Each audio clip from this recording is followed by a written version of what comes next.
L'infortuné Chazennant se coucha, mais si la présence du sultan son frère avait été capable de suspendre pour quelque temps ses chagrins, ils se réveillèrent alors avec violence. Au lieu de goûter le repos dont il avait besoin, il ne fit que rappeler dans sa mémoire les plus cruelles réflexions. Toutes les circonstances de l'infidélité de la reine se représentaient si vivement à son imagination, qu'il en était hors de lui-même. Enfin, ne pouvant dormir, il se leva, et se livrant tout entier à des pensées si affligeantes, il parut sur son visage une impression de tristesse que le sultan ne manqua pas de remarquer. Qu'a donc le sultan de Tartarie, disait-il, qui peut causer ce chagrin que je lui vois? Aurait-il sujet de se plaindre de la réception que je lui ai faite? Non.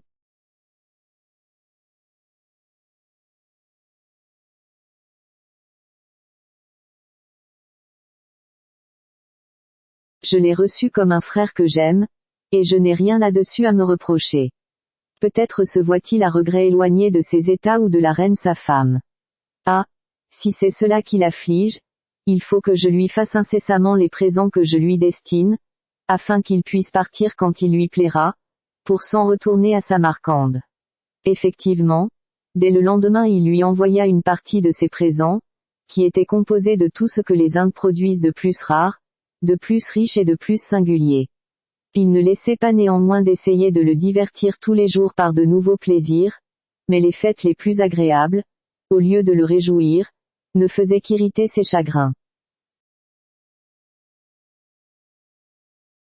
Un jour Schahriar ayant ordonné une grande chasse à 2 journées de sa capitale, dans un pays où il y avait particulièrement beaucoup de cerfs, Chazennant le pria de le dispenser de l'accompagner, en lui disant que l'état de sa santé ne lui permettait pas d'être de la partie.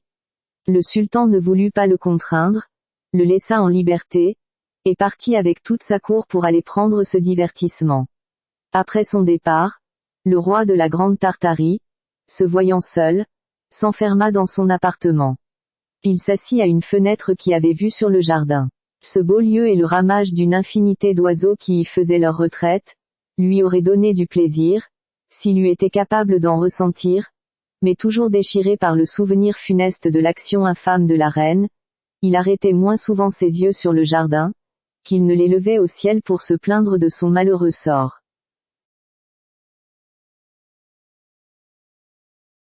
Néanmoins, quelque occupé qu'il fût de ses ennuis, il ne laissa pas d'apercevoir un objet qui attira toute son attention.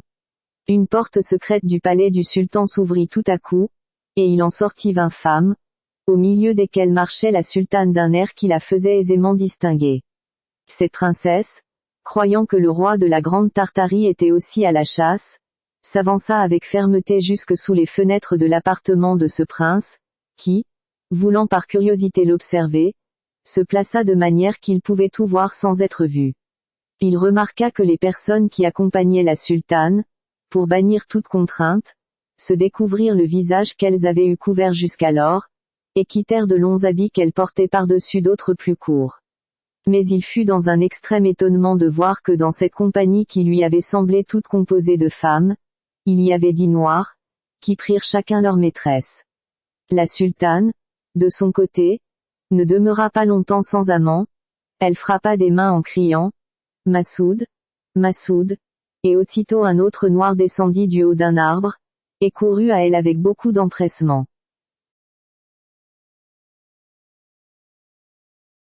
La pudeur ne me permet pas de raconter tout ce qui se passa entre ces femmes et ces noirs, et c'est un détail qu'il n'est pas besoin de faire. Il suffit de dire que Chazennant en vit assez pour juger que son frère n'était pas moins à plaindre que lui. Les plaisirs de cette troupe amoureuse durèrent jusqu'à minuit. Ils se baignèrent tous ensemble dans une grande pièce d'eau qui faisait un des plus grands ornements du jardin, après quoi, ayant repris leurs habits, ils rentrèrent par la porte secrète dans le palais du sultan, et Massoud, qui était venu du dehors par-dessus la muraille du jardin, s'en retourna par le même endroit. Comme toutes ces choses s'étaient passées sous les yeux du roi de la Grande Tartarie, elles lui donnèrent lieu de faire une infinité de réflexions. Que j'avais peu de raison, disait-il, de croire que mon malheur était si singulier. C'est sans doute l'inévitable destinée de tous les maris, puisque le sultan mon frère, le souverain de tant d'États, le plus grand prince du monde, n'a pu l'éviter. Cela étant, quelle faiblesse de me laisser consumer de chagrin. C'en est fait, le souvenir d'un malheur si commun ne troublera plus désormais le repos de ma vie. En effet, dès ce moment il cessa de s'affliger, et comme il n'avait pas voulu souper qu'il n'eût vu toute la scène qui venait d'être jouée sous ses fenêtres, il fit servir alors, mangea de meilleur appétit qu'il n'avait fait depuis son départ de Samarcande, et entendit même avec quelque plaisir un concert agréable de voix et d'instruments dont on accompagna le repas.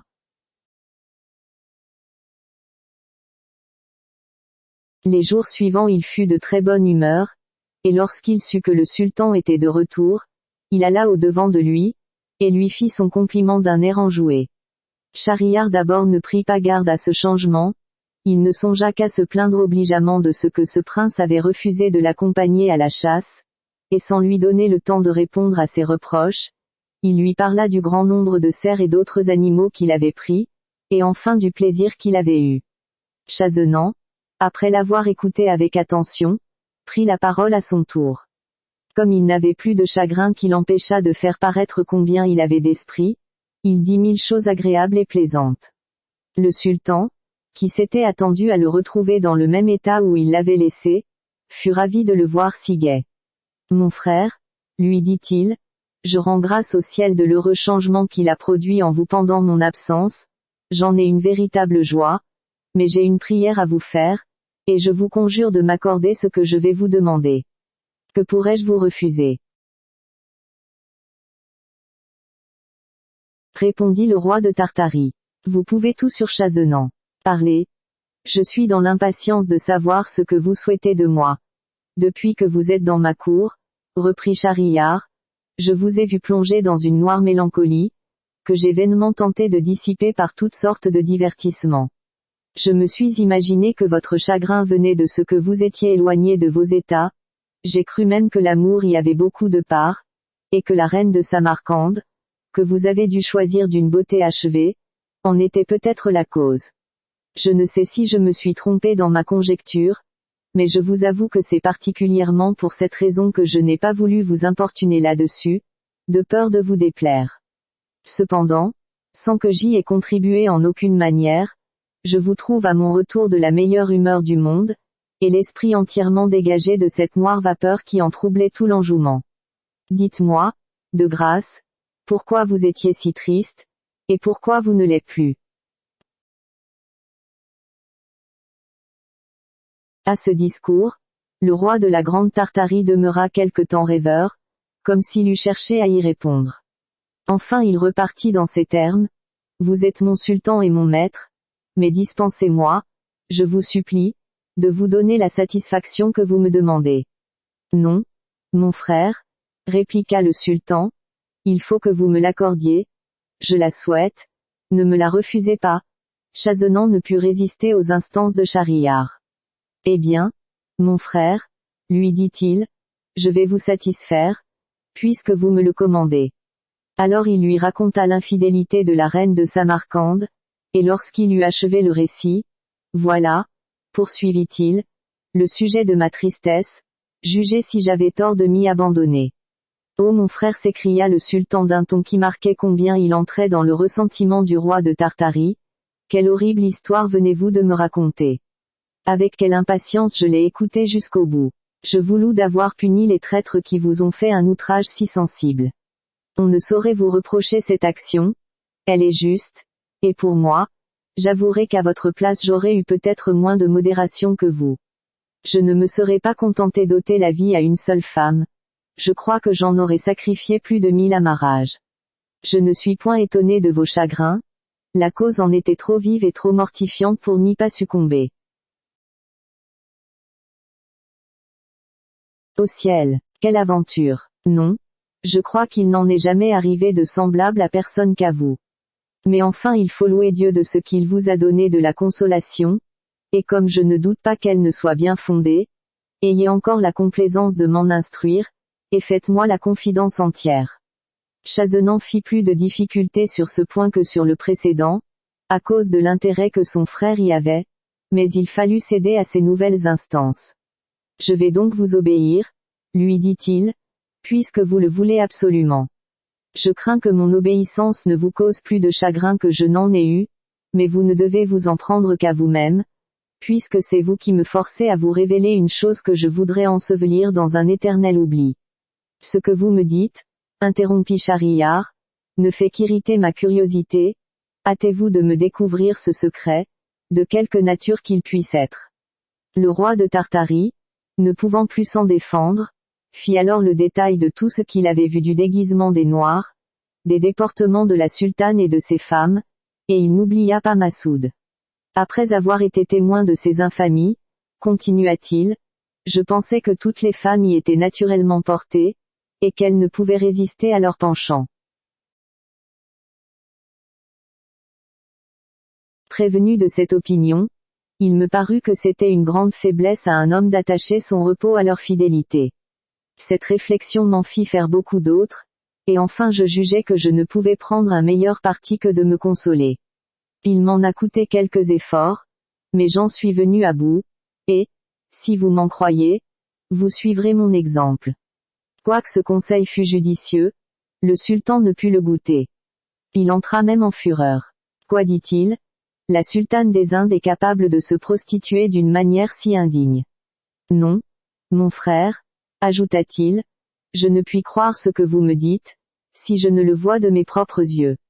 Il faut que les vôtres vous aient trompé, la chose est assez importante pour mériter que j'en sois assuré par moi-même.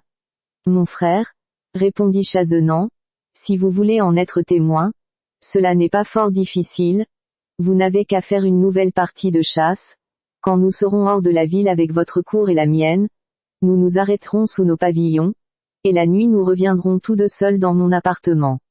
Je suis assuré que le lendemain vous verrez ce que j'ai vu. Le sultan approuva le stratagème et ordonna aussitôt une nouvelle chasse, de sorte que dès le même jour les pavillons furent dressés au lieu désigné.